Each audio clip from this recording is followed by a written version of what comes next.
A'udzubillahi minasyaitonirrajim. Bismillahirrahmanirrahim. Assalamualaikum warahmatullahi wabarakatuh dan salam sejahtera kepada semua para penonton Malam Mistik Profile daripada seluruh Nusantara. Diharapkan anda semua berada dalam keadaan sihat dan sejahtera. Pada malam ini, Brother Fai akan kongsikan kepada anda sebuah kisah misteri yang datangnya daripada karya Miss Moon. Kisah yang bertajuk Misteri Homestay.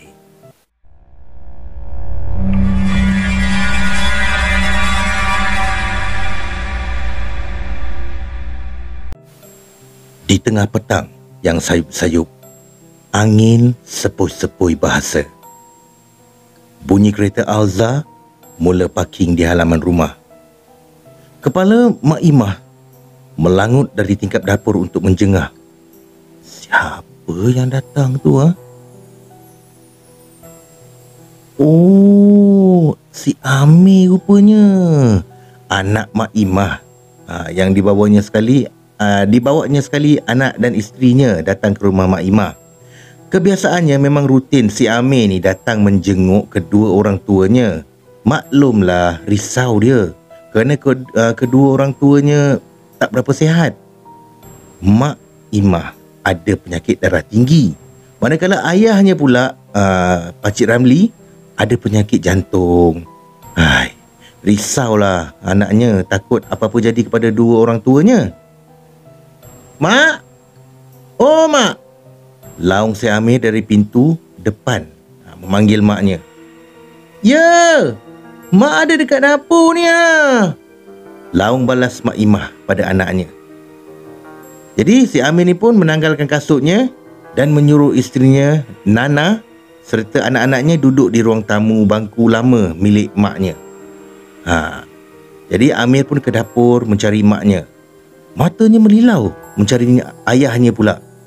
Maklumlah, biasanya waktu petang-petang macam ni ayahnya suka tidur petang.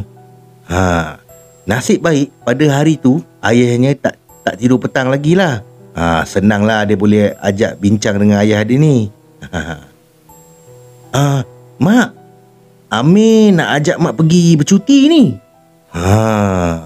Laju je ajakan si Amir ni. Maklumlah Amir dah lama niat nak bawa mak dan ayahnya bercuti. Jadi Mak Imah pun berkata, bercuti? Nak ke mana pula? Mak Imah menggaruk kepala gatalnya. Yalah, tak pernah-pernah si Amir ni ajak maknya bercuti.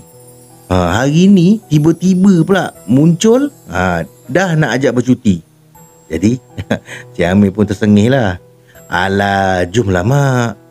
Siap-siap lah mak. Kita pergi hari ni juga. Sebab Amir dah tempah homestay ni, jawab si Amir dengan muka sedikit teruja. Okeylah. Mak siap-siap lah ni. Kejap Mak cakap dengan ayah kamu, kata Mak Imah. Mak Imah mula berjalan ke bilik sambil melaung. Bang! Oh bang! Tangan Mak Limah ni berselingsing lengan baju yang dipakainya tu. Kenapa Mah? Ayah Amir dalam mamai tu membalas panggilan isterinya. Bang, cepatlah siap. Amir ajak pergi bercuti bang. Bangunlah. Pukul 6 kita nak gerak ni. Mulut Mak Imah berceloteh lah sambil bercakap. Tangannya menepuk lengan suaminya. Yelah, saya bangun. Awak tu cepatlah siap. Jadi terdengarlah si Amir ni yang laki bini sahabat usia ni bergaduh manja. Kelam kabut dibuatnya sebab hal bercuti last minute ni. Jam menunjukkan pukul 6. Maka Mak Imah dan suaminya kelihatan sedang menyusun barang, memasukkan bagasi mereka ke belakang kereta. Amir dengan Nana pun masuk ke dalam kereta dan mereka pun mulalah nak memulakan perjalanan. Mak, kata si Amir. Ayah, ada apa-apa tinggal ke? Ubat semua ada bawa tak? Kain baju? Bertalu-talu pertanyaan si Amir ni berikan kepada mak dan ayahnya. Sudah, InsyaAllah tak ada apa-apa yang tertinggal, kata ayahnya. Jadi, okey, semua dah sedia lah kan? Okey, jom kita gerak, kata Amir. Hatinya memang sedang seronok lah, tapi pada masa yang sama hatinya rasa gemuruh. Entahlah, tak tahu sebab apa. Jadi Amir abaikan ajalah. Bismillahirrahmanirrahim, sambil memegang steering kereta. Mereka dalam kereta bersembang rancak. Masih disimpan rahsia ke mana arah tujunya untuk bercuti. Selama 7 jam di dalam kereta, anak-anak si Amir ni kelihatan sedang lena tidur. Isterinya si Nana juga sama tidur.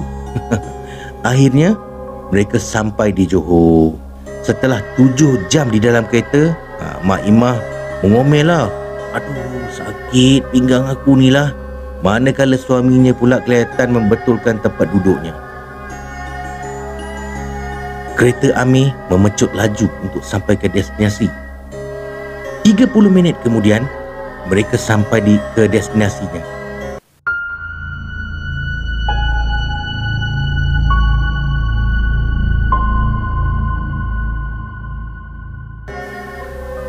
Kelihatan sebuah rumah agam besar dan meriah, seolah-olah rancak. Terdengar lagu dan irama. Mereka tak menyedari apa-apa yang pelik. Tapi Nana, isterinya, isteri si Amir ni lah, mula rasa pelik. Jadi si Nana pun katalah, Yang, apa dia? Betul ke ni homestaynya? Meriah semacam je ni. Mama rasa macam ada yang tak kena lah, kata Nana risau. Sepertinya Nana mampu merasai keanehan rumah homestay tersebut. Betul, inilah rumahnya. Tak ada apa-apalah. Tenang je, Amir jawab. Mereka disambut dengan seorang lelaki setengah abad bernama Pak Amri. Jadi Pak Amri datang ke arah mereka. Tapi Nana pula apabila dia melihat Pak Amri ni, dia dapat merasakan macam Pak Amri ni ada menyimpan 1001 rahsia dan kisah. Kamu Amir kan? Yang telefon sampai lewat tu kan? Kata Pak Amri sambil menunjukkan handphone Nokia 3310 versi yang terbaru. Ya saya, ringkas jawab si Amir. Pakcik lupa nak bagi tahu kepada kamu. Semalam lah, rumah ni ada 2 bahagian, depan dengan belakang.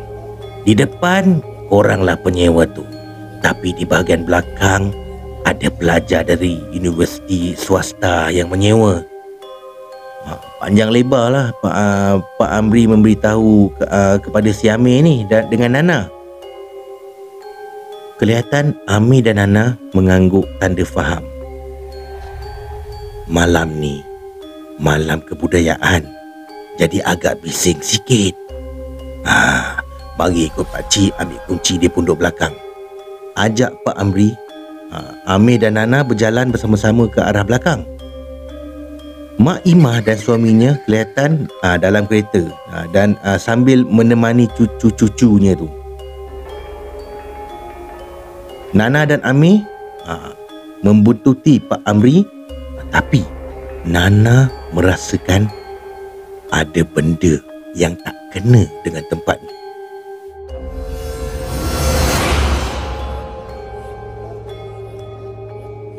Kelihatan para pelajar universiti sedang asyik dan rancak menari tarian Jawa di pentas yang mereka dirikan. Nana terpandang di belakang pelajar. Kelihatan ada penambahan ahli 2 orang. Tetapi Nana tak sanggup melihatnya. Dua orang tersebut bukan manusia. Kelihatan menari dengan gaya Jawa yang lain dengan tarian para pelajar ni. Nana terdiam kaku seketika. Si suaminya, si Amir ni, mengambil kunci di pondok seberang. Tapi Amir memahati di sebelah pondok ni ada sebuah pokok ara yang besar. Nah, ini kuncinya. Korang boleh masuk dan jangan risau. Sepanjang korang di sini nanti akan ada makan free. Pihak homestay akan hantar, kata Pak Amri. Ya ke? Alhamdulillah, rezeki. Bukan apa, masa saya booking tak cakap pun ada complimentary. Complimentary makanan ni lah, kata Amir pada Pak Amri. Oh, memang bila tetamu dah masuk, baru kita akan beritahu, jelas Pak Amri. Baiklah, terima kasih Pakcik.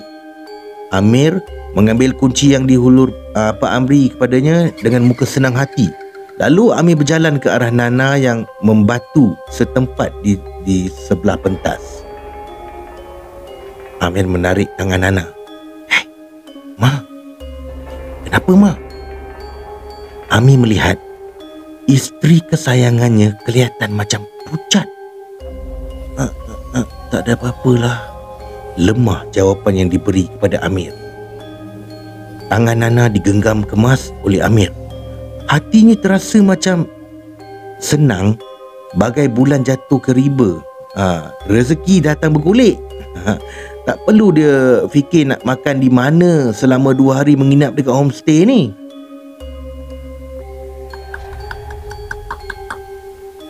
Ketukan di cermin kereta. Di cermin kereta tu ada, di dalam kereta tu ada mak dan ayah Amir serta anak-anak si Amir lah. Ayahnya mula menurunkan tingkap dan berkatalah, "Kenapa? Ayah, mak, jomlah, kita dah boleh masuk kat dalam dah. Kunci dah dapat," kata Amir. Mak Imah dan ayahnya keluar dari pintu kereta Alza dan mereka berjalan ke pintu homestay tersebut. Manakala Nana dan Amir mengangkat 2 orang anak mereka. Si Nana ni betul-betul rasa tak sedap hati. Tapi dia tak mahu mood suaminya hilang. Takut nanti jadi lain pula. Nana mendukung anak kecilnya, manakala Amir memegang anak sulungnya. Amir pun mulalah memasukkan kunci ke dalam tombol pintu. Tombol pintu dibuka dan dipulas. Nana menyebut Bismillahirrahmanirrahim dan membaca ayat kursi di dalam hatinya. Ternyata betul isi hati Nana ni. Nana nampak luar rumah seakan-akan kawasan tinggal. Tapi suami dengan mak dan ayah mertuanya tak rasa apa-apa pun. Dalam rumah masih cantik. Jadi Nana buang perasaan takut tu jauh-jauh dan masih lagi bersangka baik. Mereka mula merebahkan badan di bilik masing-masing. Anak-anak Amir kelihatan penat sangat. Jadi mereka pun sambunglah tidur. Manakala Nana tak dapat tidur kerana hatinya tak sedap. Melihat Amir tidur di bilik, jadi dia malas nak membangunkan si Amir ni.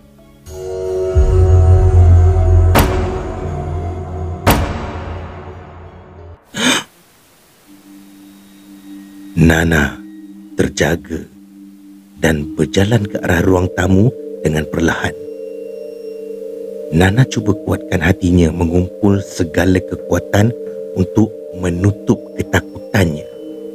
Dia membuka tingkap di ruang tamu dan dia terkejut dan menjerit kecil. Astaghfirullahalazim.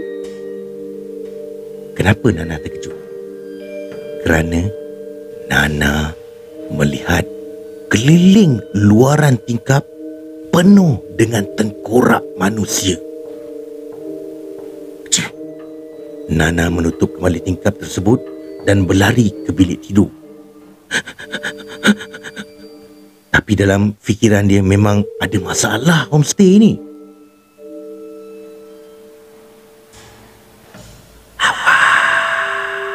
Baik awak cepat lari dari homestay. Kalau tak, nanti tak dapat keluar dah macam kami. Ada suara yang berbisik kepada Nana. Terkesima Nana sebentar. Kalau nak keluar dari sini, awak kena bunuh Pak Amri. Sebab dia bukan makhluk yang baik. Kali ni, suara ni berbisik dengan nada yang tegas. Nana rasa terancam. Maka, Nana ketuk pintu bilik ayah mertuanya dan ceritakan dari A sampai Z. Ayah mertuanya mengarahkan Mak Imah mengemas dan dia pergi ke bilik Amir dan mengejutkan si Amir. Meh? Oh Meh?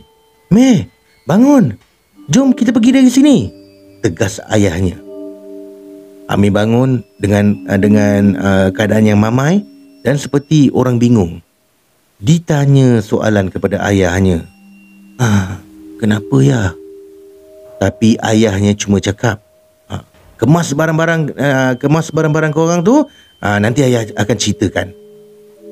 Amir pun angkatlah barang-barang dan anak-anaknya masuk ke dalam kereta. Mereka meluru masuk ke dalam kereta dan ayah Amir menyuruh semua di dalam kereta banyak-banyak berselawat dan baca surah Ayatul Kursi sebagai pendinding diri. Jadi kereta pun dihidupkan. Tapi apabila Amir nak menggerakkan keretanya, terasa sangat berat nak berjalan. Padahal kereta tu auto. Mulut ayah Amir mula berkumat kamit di bibirnya. Auzubillahi minasyaitonirrajim. Bismillahirrahmanirrahim. Nasib baik anak-anak Amir tidur. Jadi perhatian penuh diberi pada masa ni. Setelah 5 minit, barulah terasa ringan kereta. Kereta dipecut keluar dari pekarangan homestay tersebut. Nana sempat menoleh ke belakang di bahagian pentas. Sepatutnya ramai para pelajar dekat situ. Tapi apabila dia tengok tiada, dan tempat tu jadi sunyi. Dan tempat tu pula penuh dengan alur pokok-pokok ara yang besar. Kelihatan juga sekumpulan para pelajar melambai-lambai tangan kepada Nana seolah-olah mengucapkan selamat tinggal. Sepanjang jalan, Nana menangis kerana mungkin rangka dan tengkorak yang Nana lihat milik para pelajar tersebut yang tak dapat disemadikan dan dikuburkan dengan betul. Maka, sepanjang perjalanan mereka, ayah Amir bercerita kepadanya lah apa yang terjadi. Nasib baik bini kamu ni terang hatinya. Kalau tak, memang tak keluarlah kita sampai ke Sudah. Mungkin orang akan ingat kita ni dah mati. Membebel ayah Amir, mengomel kepada si Amir ni. Amir hanya terdiam dan otaknya masih lagi bingung. Malam tu mereka tidur di pit stop R&R sebelum sambung perjalanan ke Melaka. Masa tidur di R&R, Nana bermimpi. Sekumpulan pelajar tadi yang melambai kepadanya mendatangi si Nana ni dalam mimpi. Kak, tolong buat laporan polis je kak. Tolong semadikan kami. Tolong semadikan kami kak. Tolonglah kak. Kesian pada mak ayah kami kak.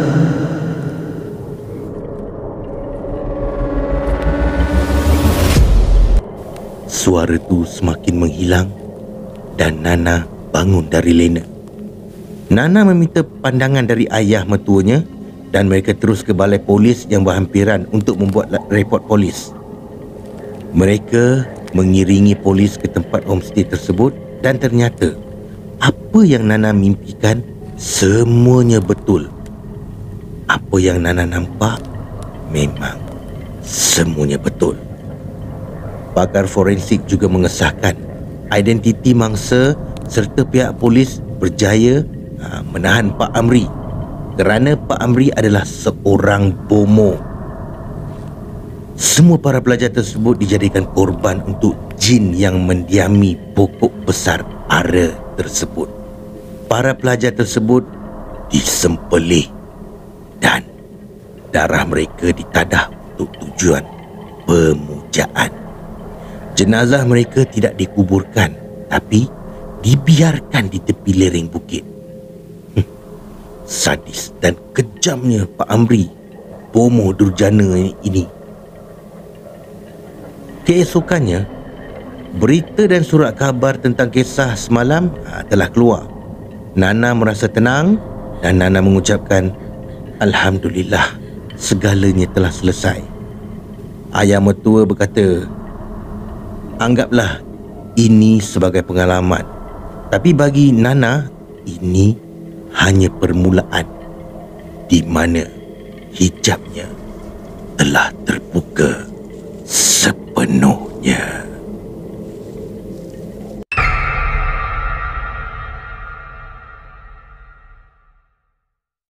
Ya, saudara, itulah dia kisah yang datangnya daripada karya Miss Moon. Kisah yang bertajuk Misteri Homestay. Terima kasih Miss Moon kerana telah memberi keizinan dan juga menghasilkan karya yang menarik, ya.